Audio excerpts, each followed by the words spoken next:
اطاعت کا جو مادہ ہے نا وہ ہے تطوع، آپ جانتے ہیں کہ خوشی سے کوئی کام کرنا.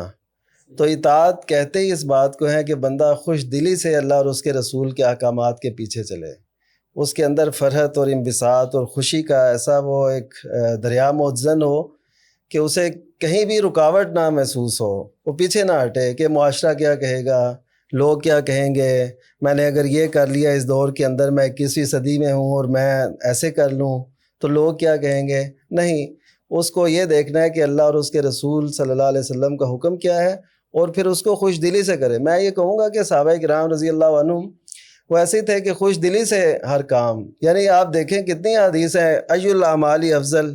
جی جی، یعنی وہ یہ نہیں پوچھتے تھے کہ جائز کون سا ہے، وہ یہ پوچھتے تھے کہ افضل کون سا ہے.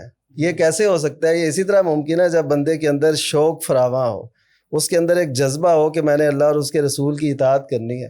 پھر نبی کریم صلی اللہ علیہ وسلم بھی انہیں بتاتے تھے مختلف فرمان.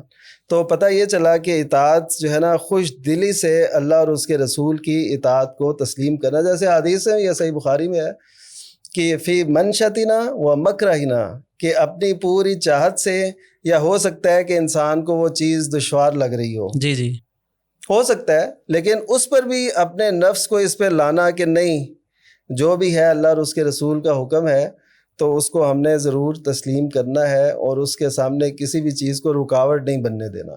تو یہ ہو گئی اطاعت.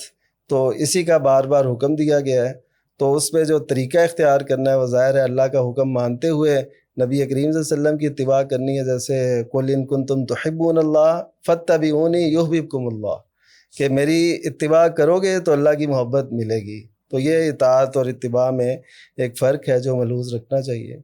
اس کی اگر کوئی مثال آپ دیں عبادات میں یا معاملات کے اندر، کہ اطاعت اور اتباع.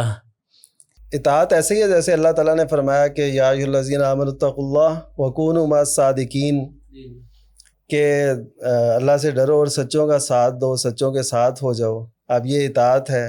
جی جی، تو اب اتباع کیسے ہے کہ نبی کریم صلی اللہ علیہ وسلم نے جو جو فرمایا اس پہ کامل اتباع دیکھیے. کہ سیدنا جابر بن عبداللہ رضی اللہ تعالیٰ عنہ وہ کہتے ہیں کہ ایک دن نبی کریم صلی اللہ علیہ وسلم نے میرا ہاتھ پکڑا اور اپنے کاشانہ میں لے گئے، اپنا وہ گھر، وہ حجرہ جس جیسا حجرہ کائنات میں نہیں ہے، وہاں لے گئے. اور آپ صلی اللہ علیہ وسلم نے پوچھا باقاعدہ جا کے کہ کوئی کھانے کو کچھ ہے؟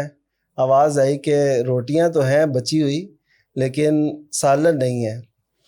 نبی کریم صلی اللہ علیہ وسلم نے لفظ ارشاد فرمایا کہ نعم الادام الخل، کہ سرکہ کتنا اچھا سالن ہے.